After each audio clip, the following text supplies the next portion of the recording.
Hello, and welcome to the Wine-Centric Show, where we talk to the titans of the wine industry and make it simple and relatable for everybody.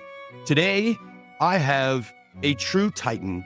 This man has worked his butt off, but he is preordained to be a sommelier. He is the best sommelier in the world, according to the 2008 World's Best Sommelier competition. He is the wine director of Le Bernardin, the owner of Sohm Wine Bar, the maker of Somm and Cracker Wines, ambassador of Aldo Wine, and the author of Wine Simple. Ladies and gentlemen, ich bin Österreicher. Here he is, Aldo Sohm. No pressure. Titan, I'm not quite sure about it. I'm a regular sommelier. That's about it. In my eyes, you're a titan. Thank you. And I say ich bin Österreicher, but you know, there is a kinship there. I probably told you this before at some point, but I am a quarter Austrian. My grandfather on my mother's side was born in Vienna.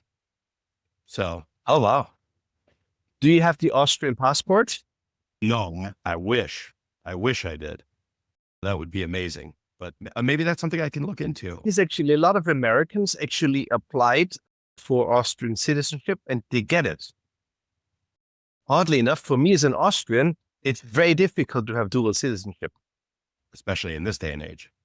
No. In general, it's really bizarre, right? I noticed this. It's really funny because Austrians don't like to have dual citizenship. I mean, the Austrian Republic. What?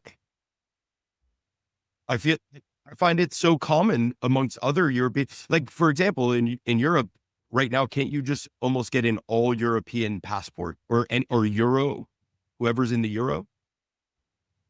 Yes, but it's certain countries have different restrictions. See, it's almost a little bit like the beautiful American liquor law, how different is each state runs, right?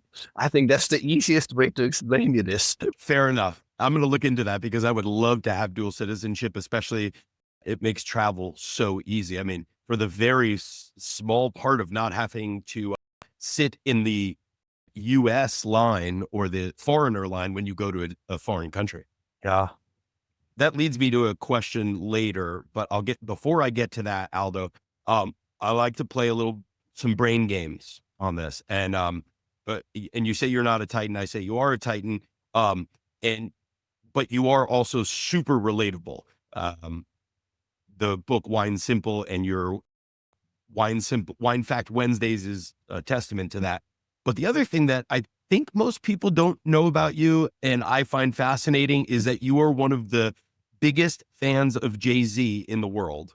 Biggest is maybe a little bit far-fetched. I mean, listen, it's an ongoing joke and everybody mocks me for this because first of all, I didn't grow up in a hip-hop culture. The beauty about being, an immigrant and growing into a new culture means you learn every single day, which to me is like I get to experience like a 5-year-old's mind constantly because you learn a new word, right? You learn a new habit or you pick up on certain accents you couldn't hear before because they sounded all the same. And I take so great joy in that because that's why I love living in New York, because you're surrounded with so many different cultures and so many great people. That's what fascinates me. Every single day you can learn and you can always learn from each other. That being said, I didn't grow up in a hip hop culture. So this goes back as I think it was in 2008. I was up in Aspen at the Food and Wine Festival and everybody talked about Jay-Z. And I asked them, what is that?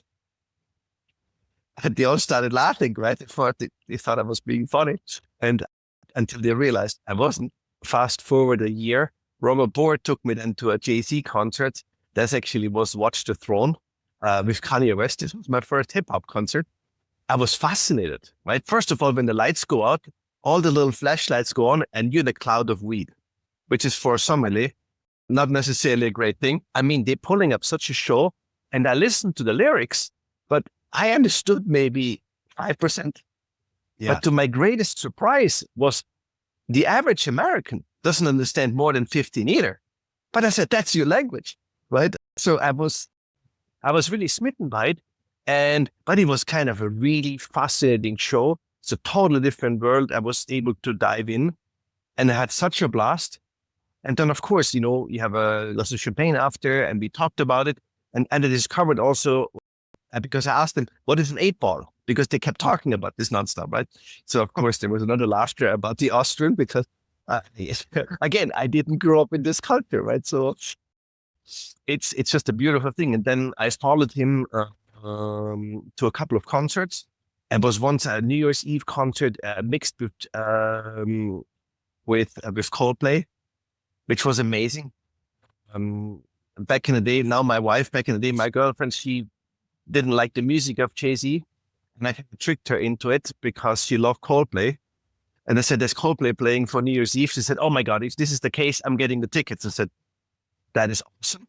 I said, what is the pre-band, right? I said, typically for Coldplay, for bands like this, the bands, they're typically very, very good. It turned out Coldplay was the pre-band for Jay-Z. And she cursed at me after, but it was an amazing concert.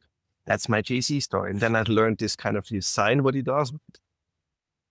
How many Jay-Z shows have you been to? I'd say 5. 5. It's a good amount. Okay. I think so. Here's 5. the brain teaser I was getting to. I'm going to give you 3 songs that I guarantee you know. I want you, as being one of the greatest pairers of wine in the world, to pair wine with music. And I know it's silly, but I think it just helps in terms of our goal here to make everybody less intimidated by wine. What could be a better way than to compare with a Jay-Z song? Are you game for this? To try? 100%. I want you to pair a wine with Empire State of Mind. That must be an iconic wine. Okay. Big, powerful, graceful. 61 Latour, Foyak.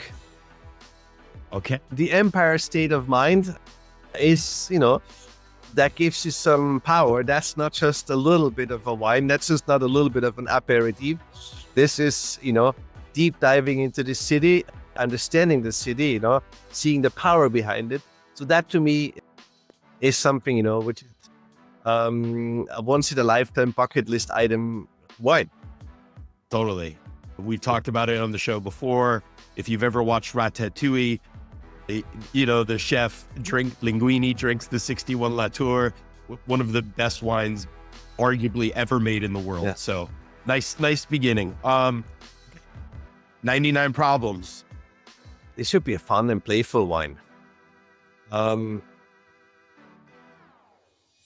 would always go to a Beaujolais. Okay. A particular... Yeah, because things work.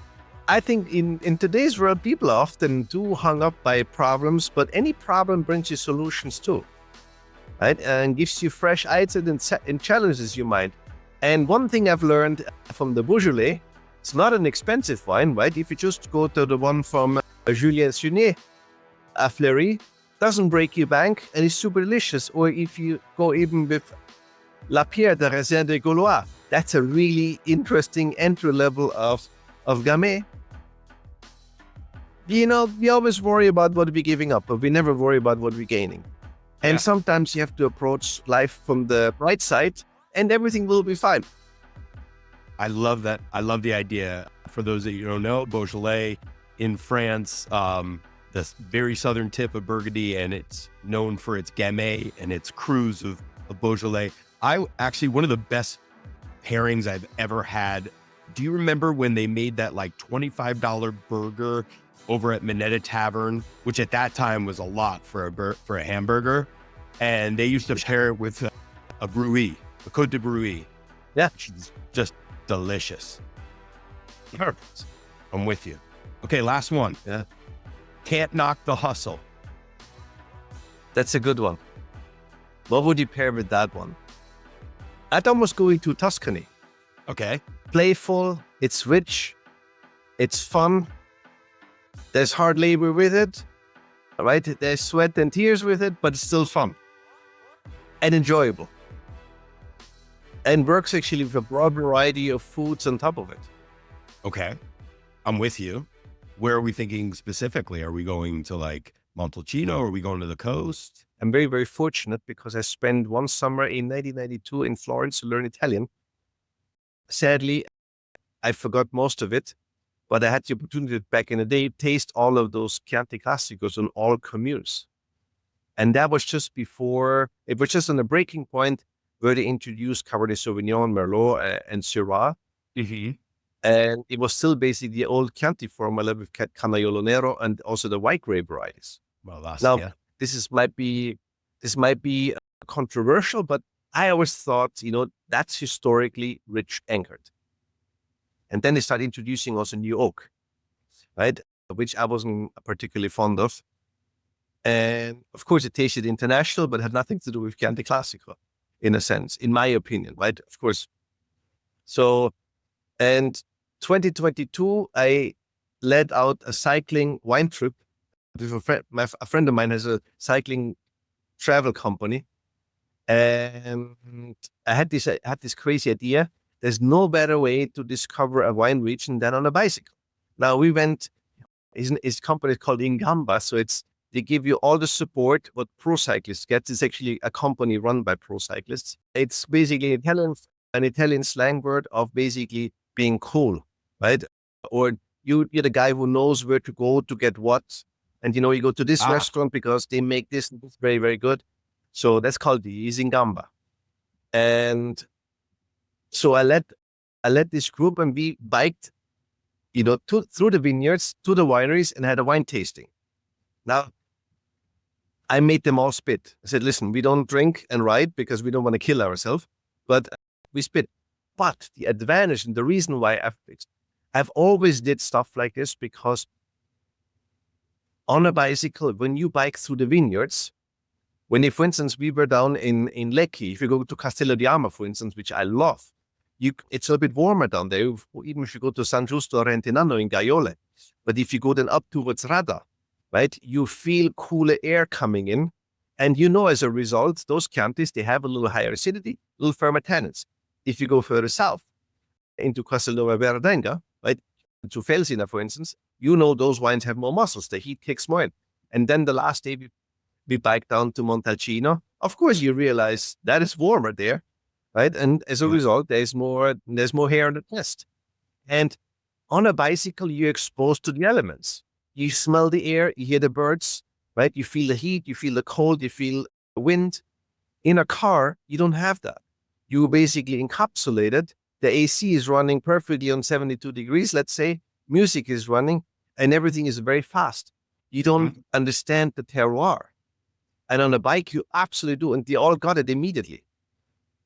And then on top of it, we put the case of wine into the car and headed then after for dinner. It was perfect. I followed you on Instagram last year with Madeline Phuket. You guys went through Alto Adige and biked the Dolomites. And it was absolutely amazing. So that was my next question is, how do I get on your next biking wine tasting trip? What do I need to do, Aldo? This actually was a trip I came up, again, this is a spin-off of that trip. And with the same people from Gamba? No, this was basically, the idea was with me. I did a trip once in 2018 with a couple of neighbors and a colleague from the restaurant. And I organized these trips. But for me, when I organize trips like this, it's always we bike, typically all day. We go and repent first, but there's going to be, with the meal, there's going to be wine. There's no doubt about it. And last year with that was, I organized kind of an absolute dream trip, and everybody was so passionate about it. And all the people involved, the guys from Alto Adige, they called the guys from Dario Pegoretti. So we got an insane bike, and I'm very friendly with them. So it was a trip of a lifetime. And we worked up on that. This year, of course, people asking, why is Aldo doing all of this? And that's a very fair question. The main reason is I discovered one thing in 2014. I was constantly sick, and my doctor told me at one point, after checking me through, I was every 6 weeks on antibiotics. And he says to me, look, you have a body of an athlete. That's the result. But you cannot only work. You have to find a hobby. And you know what? That changed all my health problems. They were gone. I got a bicycle. I fell in love with it immediately. And now I have multiple bicycles. Luckily, I have no kids, but multiple bicycles. And it changed my health for radicalized it in a much positive way. Now, and I talked with Bobby Stuckey quite a bit about this, we work in an incredible industry, with food, with wine. I work in an incredible restaurant in Le Bernardin, so I'm very fortunate and I'm fully aware of that. And I work in a great team also next door with Aldo Sohm Wine Bar, but you eat and drink nonstop. Yep. How do you make this in your age sustainable? Meaning you have to take care of yourself. And I found that while in cycling. And, I pay attention to food, I pay attention to what I drink, and I'm much more attention on sleep. We in New York are notorious short sleepers. I discovered painfully, sleep is not overrated. It's actually underrated. And you work also very different if you are really honest to yourself. I mean, when you're 20, you get by with 4 hours of sleep, right? Yep. When you reach a certain age, 4 hours is not enough. Even though I'm a little bit hypocritical because I got only 5 hours in last night. Not because of drinking, because of work. But again, it is what it is. You look nice and spry this morning there. But then you pay attention the next couple of days. So it made me healthier. How to get in one of my trips? Yes. Well, everybody's asking me to organize a trip like this again. Because, this just came about. I'm doing this year a big bike race in Austria, which I did 2 years ago. Because I missed it, because I have to train rigorously. And going to be back in the Dolomites again, Stelvio, and all of these passes. I do this every year. Okay. I have a Peloton. I bike. I exercise every day. I'm ready, man. I know it's different, but I'm ready. So don't think that I'm going to hold you back or you're going to have to wait for me. I'm ready. Oh, but there's the moment of truth. You're not in shape? We'll find out pretty quickly. I'm the son of a cardiologist, so my heart works well. I have great numbers. How many did you bike this morning, even though you slept for 5 hours? Did you get on the bike? No, because I had a very early doctor's appointment. Originally wasn't on my menu this morning, but I pushed it for tomorrow. But I had a very hard gym session yesterday, so I squeezed a rest in, and I do it tomorrow. Okay, fair enough. So let's get into the Le Bernardin scene and New York City. Is New York City still the capital of the wine world and the capital of the world post-pandemic? I think so. Yeah. But of course, that is an opinion, right? This doesn't mean anything. Well, I mean, you're well-traveled. You certainly have seen the world. You've been around, but I come up from the perspective, having worked in New York and now living in the Carolinas. Everybody wants to be in New York. Every winemaker comes to New York. You've said this in previous writings and articles about how you have access to the best minds in the world because they come and want to drink the wines that you're suggesting, and then you get their advice on whatever they're experts in. So, but I know post-pandemic, a lot of people left New York. A lot of people moved out. I'm very, very fortunate because I'm able to call home 2 different places in the world, right? And I love them both for very different reasons. I consider myself a New Yorker, right? But what I get to see, listen, there's many great cities in the world. There's many great countries in the world. There's great food scenes, great wine scenes all around the globe. What's so special, I think, in America overall, is that the consumer and the wine collector has this incredible open curiosity, which is not in many places in the world. Right. And you only can basically create an energy and attention, when you have such an open mindset of so many people. And there's also, sadly, it comes often, quality only can produce when there's money involved. Otherwise, you're not going to produce for very long money. So there's also a willingness to spend money. And, that limits immediately or eliminates a lot of places around the globe. And you have that willingness here in New York City. And then on top of it, you have a very specific mindset because there's much easier cities to live than in New York City. But you have to have, a very competitive mindset. You have to like to hustle, and you have to a certain amount of pain, because why would you do this to yourself, right? There's much easier ways to. I just happen to like to be competitive. It's like sharpening that knife and keeping that blade nonstop sharp. Yeah. Just being good for 2 years, that's very easy. You have to do this for a long time, right? And staying on top of your game. That makes this game very, very difficult. You're the Tom Brady of sommeliers. Yeah, but I enjoy it. I enjoy being. It's to me, I often compare Le Bernardin a little bit like a Formula One race. It's fast, it's furious, it's very precise. You have to adapt to every single thing, right? You have clients who save an entire year to come to eat, but you have also people who come 3 times a week. Yeah. And they come from all walks of life, right? And I find this the most enjoyable because I have to adjust very quick and read them and basically read their palate and adjust to that. And that makes my job everything but boring. Speaking of being adjustable and adaptable, what do you remember about the night when Frank Bruni came in to sort of ruffle your feathers back in 2016? It's so funny that I just talked about this article. Well, it was a ruse on you, right? Eric set this up. Eric Repere, chef of Le Bernardin. Yes. He set this up, and I remember I came back from a California trip. I think that was in 2008 or 9 in that frame park. And this was August. He said, listen, next Thursday, make sure you're going to be here. I think it was a Thursday. It doesn't really matter. And he says, yeah. I said, okay. And then the day off, he says, listen, someone from Food and Wine Magazine is coming with a writer. They want to test my winter dishes. They might do wine, might not do wine. I said, okay. And I thought, I didn't think anything about it, but I thought, it's weird. It's August.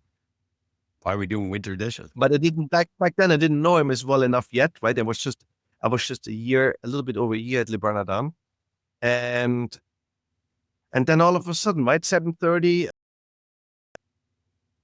the reservation was, and just a writer, and then all of a sudden I see Frank Bruni walking in, who just quit, writing for the Times the week prior. I said, and I just internally, WTF, right? I said, that is just the writer. Just the writers. Eric pulled me and the maitre d' into the kitchen too. Just listen, they might do wine, not do wine. Make sure the dishes don't stay too long on the gueridon, and so on and so on, right?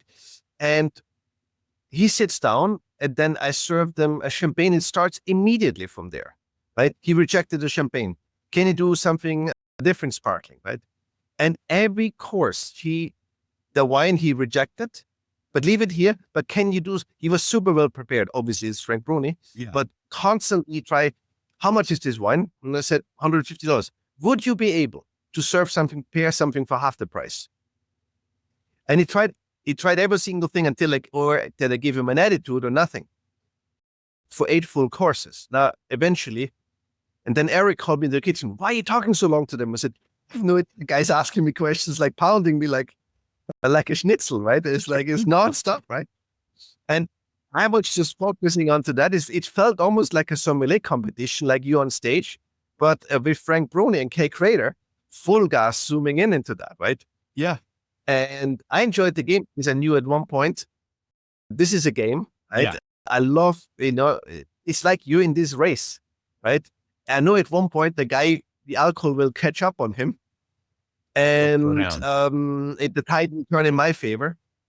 And at the end of the night, Eric sat then down and said, listen, I just want to let you know, this article was not about food, this was about you, right? And because many people ask me when that photo shoot was, you didn't realize anything? I said, no, the photo shoot was after. They had no idea that back then. There was no photos taken, nothing. And so we staged those. And oddly enough, I'm very blessed with many articles, with many media appearances.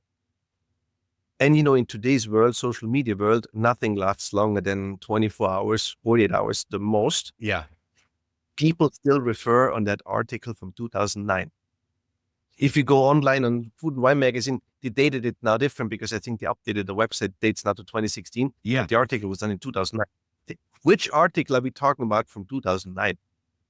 I mean, Not many. not many. And it's amazing. I mean, again, this tells you, I mean, the geniusness, the people who are involved to create that, right? And fetching this in such an attention that it's stuck in people's mind. And people still ask me on the floor about it. Well, also the fact that you were able to keep up for 8 courses without like ever getting upset or turning a side eye or anything. And you just went with it. I mean, you went through the gauntlet. We working in hospitality. It's the mental mindset you can run, right? Look, my job is not difficult because I have many liberties in life. However, judgment is not one of them. How do you how do you not judge? I mean, like, especially being as acute in your palate and judging wines on some level, like, how do you not judge? Because that's something that I struggle with. Oh, it's very simple. You keep a humidity. Aldo, what wine would you pair with barbecue? My favorite pairing with barbecue is bubbly. And I don't know if you've heard about this, barbecue and bubbly. I'm doing this festival in North Carolina called BBQ and Bubbly. So barbecue and bubbly is on 31st. We're in Cary, North Carolina at this unbelievable place called Fenton. It's the premier food and dining scene. It's this epic outdoor area. And we have 10 of the best pit masters and chefs doing their favorite barbecue dish. Sam Jones Barbecue, Nick Dampf, Longleaf Swine, James Sampson of Corner Boys Barbecue, lots of local greats. We're bringing in some other people, as well as Adrian Miller, the soul food scholar, is going to do a mini master class on barbecue. And then we have 20 sparkling wines, Cava, Prosecco, Cremant, Champagne, Lambrusco, you name it, to pair with them, thanks to 2 great local wine shops, the Raleigh Wine Shop and Luella Durham. And I want to give a huge shout out to our media partners, Cary Magazine and Wake Living, fantastic publications. Also, thank you to Heather Donovan Realty for creating a lit kid zone that is going to set this event apart from others and make it an experience for all you families. If you want to get tickets, you just go to the bit.ly. It's a bit.ly/BBQ bubbly, bit.ly/BBQ bubbly. All right, welcome back. We are with Aldo Sohm Late Night now. This is a whole different vibe. Yes. This is where we left off. And when I was working the floor, I could not help but have preconceived notions. How you dress, how you carried yourself, how you talk was going to be indicating how you would order or what type of wine you would drink. So I would almost like be able to lead the witness or preconceive that notion. And you said that you are able to free yourself of judgment. It's an excellent question. And that's when, look, we entered a different world, right? When we think about it, started already before COVID, after COVID, right? Which seems to be almost like a lifetime ago, right? It's a totally different, people have different expectations, a different speed. And we went through a generational change, right? And it is what it is, right? This is evolution. You cannot back in the day, you could look, what watch did the person wear, what the jewelry, the shoes, kind of these things. If you do that today, there's almost no chance. Then aren't there other signs? I mean, sure, trade the watches and the shoes out because everyone can afford Jordans somehow these days, or at least one that are dining at your restaurant, or they're wearing Dunks, whatever. But isn't then just switches to another way of judging or assessing, I guess is the word I'm looking at. Are you on alert nonstop because the person who just walks in basically with a pair of jeans, right? Sneakers. You have to be on alert all the time. Yeah. Because that person might order you La Tâche out of the blue and you would have not seen it. And look, that's what I've learned in New York on day one. And I'm here now since 2004. You don't know who is in front of you, right? And you don't know these people. And you have no idea where these people are in 2 years. So you better be nice to everyone and be kind to everyone. And as a result, if you come with arrogance, which is a sign of a weakness anyway, you just wait for your spanking. Yeah. And you deserve it. And you deserve it, right? Treat people like you want to be treated. Granted, we all make mistakes. Sadly, we're humans, right? We are not perfect. We're striving for perfection, but we're not perfect. But treat them with kindness. And be as good as you can be. And I try to do that. But that's why I don't judge. It's also, look, you cannot judge in a sense. That's another phenomenon often you see. What is a delicious wine, right? That is context driven, right? Just because the wine is necessarily expensive doesn't mean 100%. Mr. Smith has to like it, right? Because he might be in a total mood. And I learned this actually, oddly enough, from my wife, who said, we were for the Cayman cookout, she was on the beach, she said, I want to have a glass of rosé. And I said, yeah, let me get the wine. And she says, no, I don't want something complicated. I want something cheap I can jug. And I felt like godsmacked, right? What just happened, right?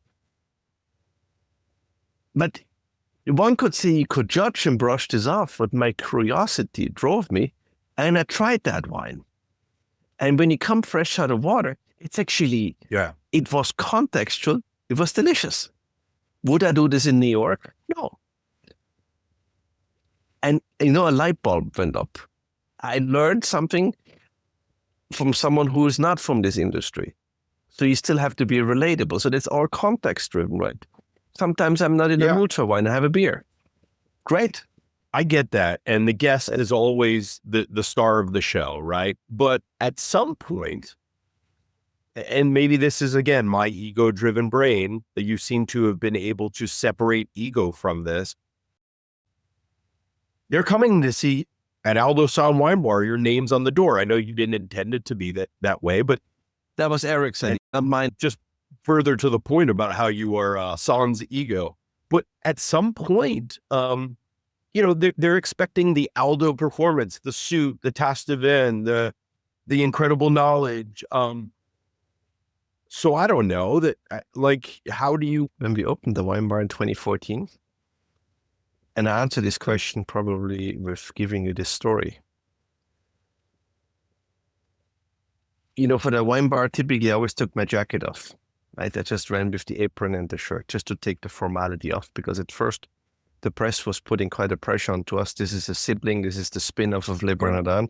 We wanted to be a true wine bar, not a restaurant, a true wine bar.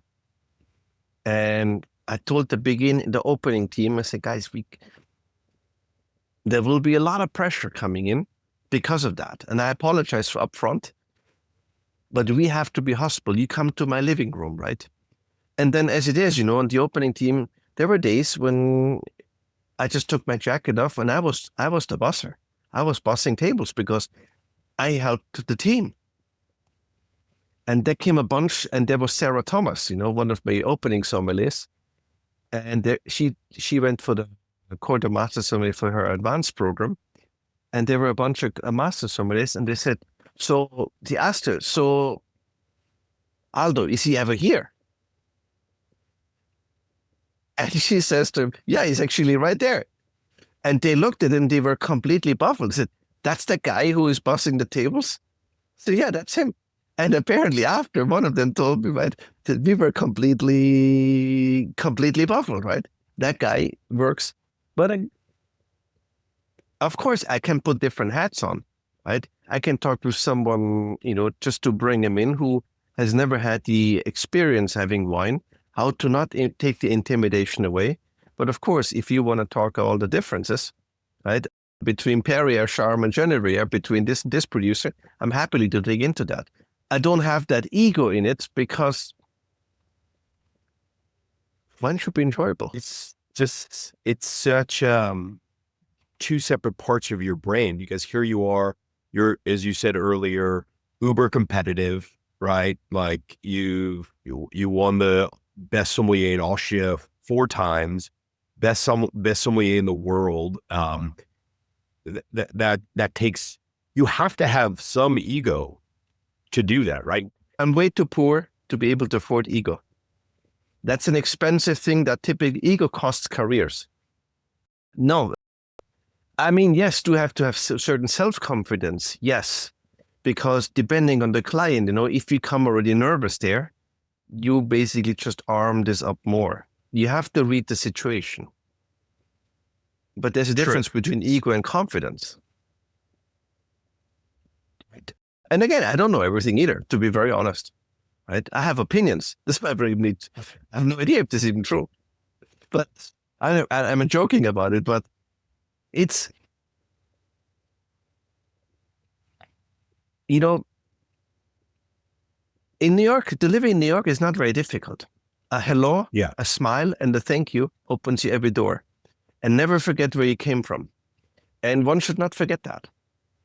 I love it. I'm disappointed not to answer this question. I'm amazed. But I mean it. I mean it.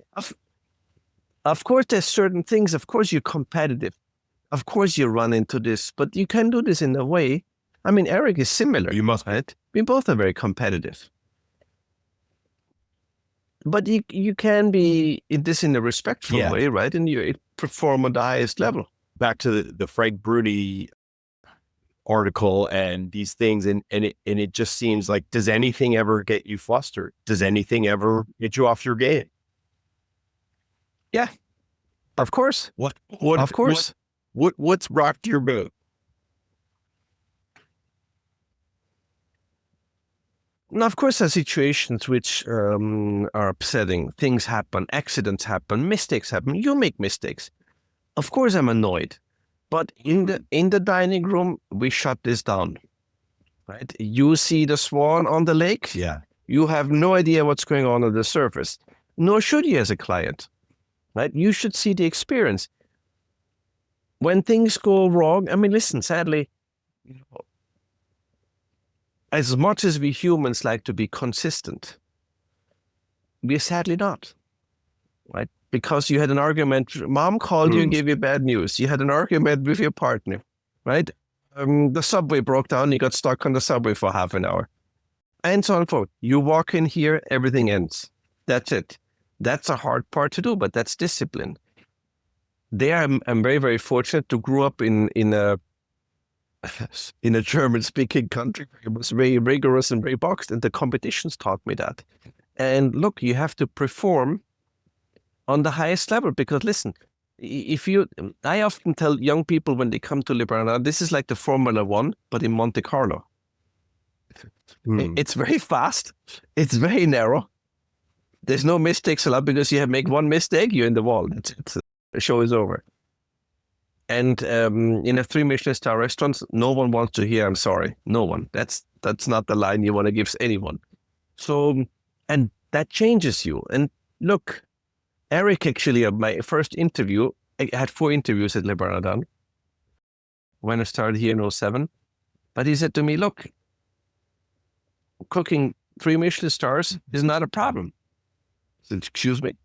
I said, yeah, of course it is. Of course it's difficult. There's no doubt about it. But what's much more difficult is to keep them. That's the challenge, right? Being good for 2-3 years is possible. But keeping this for longevity. You've been doing this for years. I mean, you were a sommelier before you came to New York in 2004. You've been doing it for 21 years, 18 at Le Bernardin. I'm a long-term guy. I hate to jump around. I salute these people who can job for half a year here, a year there. First of all, starting a new company is a nightmare, no matter where. You don't know the people. You don't know your staff. You don't know the clients. You don't know the politics in a company, and so on. This takes you... Right, the learning curve. 2 years minimum. It's a nightmare. You cannot excel either. You cannot perform on your best level. This is what I've learned from an Austrian chef. Sometimes people say, but after 18 years, isn't this boring? I said, and he's told me one thing. I said, listen, you get a routine. And let's not forget, routine can be an absolute benefit, because you have your skill set is so internalized, you can focus on the things which you typically don't have time normally. And that's when you can walk the extra mile. Because you have that routine in you, and that allows you to perform and excel in a very different way. There's never parts of you that says, yeah, when am I going to get off the floor? Of course.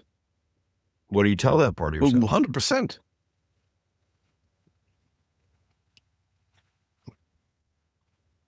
I mean, listen, neighbor's grass is always greener. For me, this is very simple. I am excited to go to Austria. But guess what? After a week or 10 days, I miss sushi. I miss the New York City life. I miss my American friends, right? Because the Austrians start annoying me and so on and so forth. I just miss that, right? And the energy, right? Fun enough, we humans miss always what we currently don't have. That's how the mindset is programmed. Look, I could go on the sales side on an importer distributor. I'd probably be terrible. Terrible. You just said you're a Cleveland. I don't That's know. number one in sales, right? It's a whole different ball game if you have the luxury that clients come to you, sit down, and want something from you, or you go to clients and they want nothing from you. That is a whole different sales pitch. And that changes the ball game entirely. And look, you need to know, it's really fun, and this I learned during my competition years. You need to know your strengths, but you need to know also your weaknesses. And how do you overcome those weaknesses and start working on them and drilling on them? That's almost more important, because that's not something we like to do. All right, take us through, I don't know if you can be, but when you were training, back in 07, 08 for competition, and you're drilling on your weaknesses, or I guess take us through what does training look like for you? Well, give up life. That's it. There's no more, we're going weekend, or we're going to a cinema, or we're going skiing. You give up life. That's it. That chapter is closed. You study, you train, you go tasting, you drive to this trainer, you drive to that trainer. I've seen candidates, and I'm very fortunate. Now I train sometimes people because I go on the other side, because I can think like them now. If you compete, it's a very different thing than the Master Sommelier exam, right? Because it's a different mindset between passing an exam or winning a competition.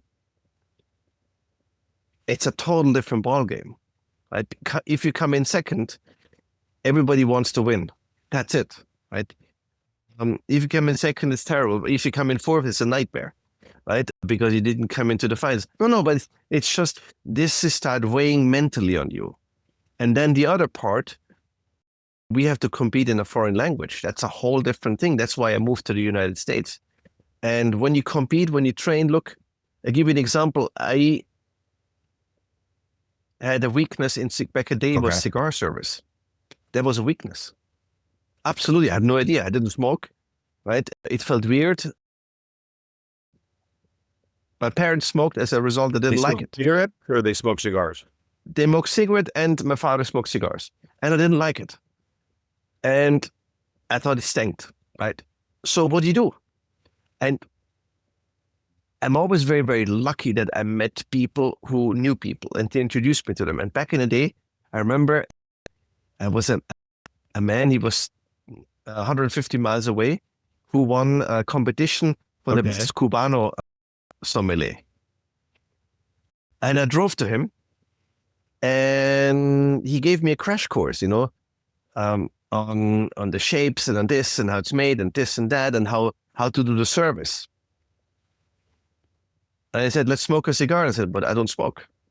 He says, what do you mean you don't smoke? You're making me walk through this whole, you make me train with for 3 hours right now. How do you think you can sell it? I said, you have an absolute point. We have a cigar now. Thank you so much. And I got into it. So I started working onto it. So to learn. Obviously, meanwhile, they dropped this exam, but that's one of them. I remember I trained an American sommelier once for a competition, and he had always the weakness of the service because of a certain condition. But he was unbeatable, or is incredibly strong, knowledge-wise, and incredibly strong in the tasting portion. And I said to him, look, you need to know one thing. You're making one key error. You're working constantly on the things where you're strong, but you don't work on the one thing, which is your weakness. And that's a mental thing, because that's actually the easiest to overcome. Work on that. Because every point you lose, you missed it at the end. And that's what I've learned. But my weakness, you give me 2 sheets of paper and this chaos is already programmed. What does that mean? Like your mind just starts going overthinking it? For me, having archives and all of this stuff, this is a nightmare. But that's why, luckily, I surrounded myself with people. I'm the crazy artist. I'm out there, right? And luckily, I have people who basically manage my craziness on that part and kind of structure me out on that. Luckily. And I'm eternally thankful for these people. I really mean that, because you have to have always a team which surrounds you and basically complements your strengths, but also your weaknesses. An interesting thing that you bring up, because in a way you live in a vacuum. There's a select set of people that want to come and learn from you, work the floor with you. Although I would say maybe even for a certain set of those, I don't see the role of the sommelier continuing as it has as somebody like you. And even most of your peers, they've gone on, and you do this anyway, to make wine, to be an ambassador for glasses, to write books. But very few of them, if any, are still working the floor. What do you think the future of the sommelier, at least in America, is? Yeah, I mean, restaurants who have full-on sommeliers probably become more rare and rare. But if you go to Europe, there's very few restaurants who have 100% sommeliers who do only wine as well. But for many, many years, I don't weigh this as negative. It's just, the maître d' becomes a little bit like a sommelier too. We just happen to have the luxury to focus very strong onto that in order to offer the client the best possible service. But again, this is not exclusive to price. This is in the wine pairing. This is just by a simple glass of wine. Again, we don't judge onto that. We just perform that service. At Sohm Wine Bar in Bernardin, are you still tasting every wine, every bottle that you open? Yes, and here's why. Yeah, this maybe the light setting is good and we polish it, but it's actually not clean. No, we taste every bottle. That's, of course, from a sommelier world, often a little bit, because I just see you drinking, how much do you pour? And people get very touchy about it, especially if it's an expensive bottle. Look, you want to be respectful. We taste a tiny, tiny splash. We taste. Why do we do that? I don't want to argue with the client whether the wine is corked or not. That's a service we provide. The cork bottle or the oxidized bottle or the flawed bottle is not coming to your table, period. And look, I've seen situations. Luckily, when I was invited, the host accepted it, and the bottle went on the table, and the client recognized the wine is corked terribly. Those are embarrassing situations, right? We want to eliminate circumstances like this under all costs, right? So that's why we taste. But of course, we don't taste the glass. We taste just a little splash. If the guest is not an experienced taster, and then they get a wine, they don't know that it's corked. They just think that they ordered a bad bottle of wine, and some people, and they don't enjoy it. And that reflects poorly on the restaurant, or reflects poorly on the context of the time. And it's not good for anybody. I recently had a couple. I tasted in front of them because we opened our table side. I tasted in front of them and I went away. They said, what happened? I said, the wine is corked. They said, can be tried. And I said, yeah, but I don't want to give you a corked wine. They said, no, but we want to see how this tastes. So I gave it to them and they said, oh my God, I know we taste now because he gave us a second bottle. It tastes different, but we would have actually drunk that. I said, thank you for teaching us something, because now we know how this tastes. But see, this is the thing I don't want to assume. Right? I want to make sure. It's like when you cook at home and you have people invited, you taste the sauce first. I agree with that 100%. And I wish people would understand that. And that's why you taste, and that's the service. So at this point in your career, how do you define success? When team members excel, it's the greatest satisfaction for me to see. Doing things yourself is one thing, right? I mean, every day to run company, run the restaurants and run, with the Salto, with Sommelier, whether it's the books. But if you have other people where you can, motivate and can see how they grow and go through their growing pains, and you mentor them and they excel and they've established themselves, it's the greatest satisfaction for me to see. Because at the end of the day, look, I mean, money is very important. There's no doubt about it. But when you leave this world, when you look back and see how many positive people I was able to affect positively, it's amazing. Anything that you need to tell us about Zalto or Sommelier that's new or that we should be aware of? Well, Sommelier is actually a passion project for me between Gerhard Kracher and me. We started this in 2009. And at first it was, 1,800 bottles. The single vineyard didn't do anything, which is minusculous. But over the years it grew. And then we realized one thing: we wanted to intensify our friendship, but without having our wives becoming suspicious. What kind of, are we running here shadow business? Because, and so we turned this into a job, into a business too. And it's doing really well. What I love about Sommelier is I can experiment. I can slip into the winemaker's head, and I enjoy also working the market. You're working the market? Not as often as I want to, but yeah. It's, I learn so much, and I enjoy that, right? I get to see, the Aldo who works the market is a very different Aldo than he works at Le Bernardin. The Aldo is also very different, has to be different at the wine bar. And I can put these different hats on.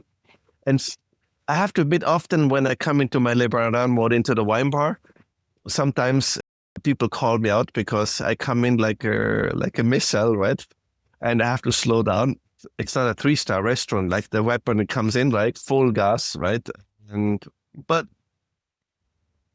it's a living room. Right? The idea is to have my living room. And that's the fun part. And yeah, and Salto, I work also since 2008. While we got competition from a lot of copycats, it's still the gold standard in the glassware. There's no question about it. Is it the same way when you're tasting wine for taste and flavor and quality, versus other wines or blind tasting? Is it the same to just like you're examining if performance of the wine is at its best in a glass? Is that good? Yeah, because what I do, this is for normal people. This is absolutely, again, this is me, but this is absolutely insane. I have often wanted the same wine from several different glasses. Even amongst Alto glasses, I do this at home. My wife often shakes her head, but I experiment nonstop even, or I have up to 4 glasses in front of me to taste different shapes, How does the wine perform? And again, I'm analytical. Forget about, because we often make a mistake because we like, this is a friend of ours, we must like the wine. But what if you taste this blind? You have to taste analytical. I enjoy testing that through, and I'm really analytical. I switch really that switch in my brain, because whether I like the wine is completely irrelevant. Like the wine. I have to have the client. Right? Because look, I give you an example. I had once I hosted a wine tasting, and there was this one woman, and she said, "You have absolutely the best job in the world." I said, "Yeah, well, I would agree with you, but what do you mean?" And she said, "You can buy all the wines you like." And I said, "Oof." I said, "I'm afraid I'm going to give you an answer which will highly confuse you." I said, "I buy a ton of wines I do not like at all." And I give you an example. I don't like creamy, heavily oaked Chardonnays. That's not a particular flavor profile I enjoy drinking. However, there's a lot of people out there who still like that style of wine. Who am I of telling them this is rubbish? Right? Yeah. The fish has to like the bait, not the fisherman. Right? I can, once they trust me, can work with them a little bit in a different way, but that's a different story. If the person in front of you is not ready to be educated, it makes absolutely no sense to tell him all the sub-regions of Vinho Verde. Right? Sorry, but I have to ask, because you brought up Aldo as the salesperson. I did that. I left the floor years ago and went on what you would call the dark side. What's some of the best things that salespeople have done? And if you can share the worst, what's some of the worst? True story. I give you two examples. And actually, I went as far to share those stories. I was invited back in the day by Lauber when he was 4 years under Southern umbrella. They asked me if I would come. They had sales director meeting, if I would give them experiences from a buyer's perspective. And I went. And I said, look, and I told them a story. I said, this was a year before. I had a young person reaching out to me. It was new. This was before COVID. It was also a different time where you had more time on your hand. But now it's really challenging. And the person reached out to me and said, I'm new to this. Can I show you my wines? And I promise you, I won't waste your time. And I thought, okay. I emailed him back, set up an appointment, and invited a sommelier of mine into the tasting. So it was, I think, 10:30 in the morning. And the gentleman showed up. You could see that shirt he had, it looked like he slept in it. It was wrinkly. He had a bright red coffee cup with a bright green, like Kermit the Frog green lid on top of it. A baseball hat. And this is the way how he came. And, Gilly, the sommelier, looked at me and I looked at her. And the guy says, sits down and said, I've not had the opportunity to dine here, but I looked over the menu. That's why I assembled the wines. And he brought 15 wines. He hammered every single wine. Like, this wine is like this because Ganeva does it like this, and Koch does it like this, and he used this technique here, and they used this there. And after the fourth one, I looked at him and said, who are you? Who are you? Right? And he said, I used to be a cellar worker in California, this and this winery, right? And from those 15 wines, we bought 12. Kid you not. 2 weeks after, he emailed me again, and we took him again. And then I said, you bring a lot of wine. And he says, I said, at my company, they hate me because I'm using so much of the expense budget, but I bring also the sales. And I thought, I love that guy, right? And I shared his story at the Lauber office, and I tell him the way how he was dressed, and one says, that guy should be fired in no time. And I said, interesting. However, here is the thing, what I learned. You cannot judge someone from the exterior. Yeah. That guy did the absolute homework because he looked, what is the client, what is the menu, what would sell, what not. Do you know how many salespeople I get from your company who show me 5 California Cabernets?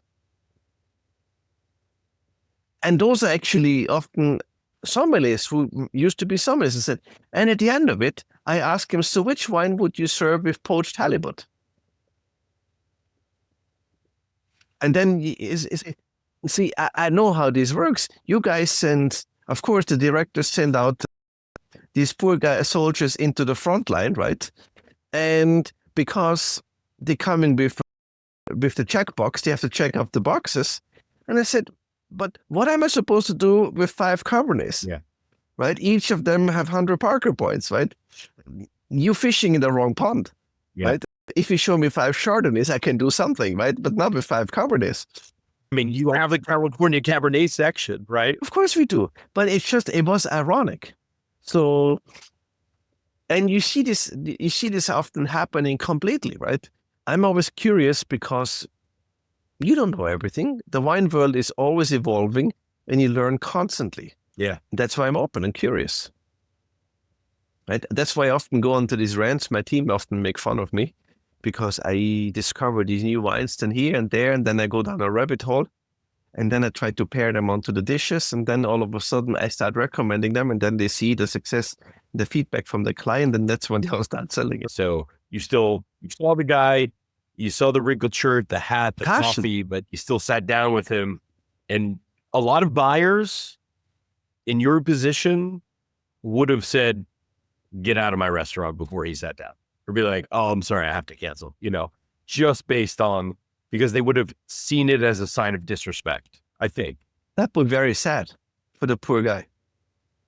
And again, sadly, he moved on. That was the downside. That was really sad. I have even another person who said to me once, I asked him in the very beginning, probably many of your followers know him probably. I asked him about wine. He said, yeah, I think that's inappropriate for Le Bernardin. And I said, what? Right? Yeah. Immediate trust. Or I've seen salespeople being on your side of the table. They're like, this wine's a little corked, but you should try it anyway. You could still see some of the flavors of that. Like, you have a corked wine. Don't show me a corked wine. And I think that builds trust also. You're like, oh, that wine, you don't want to taste that. But I am going to send you coffee. This is a collaboration between Wine Centric and Carmel Coffee Roasters. So I paired up. Yeah, you have to learn about these people, Aldo. They have 2 of the 100 cuppers that exist in the world. So you probably know this, but cuppers are like sommeliers for the coffee world.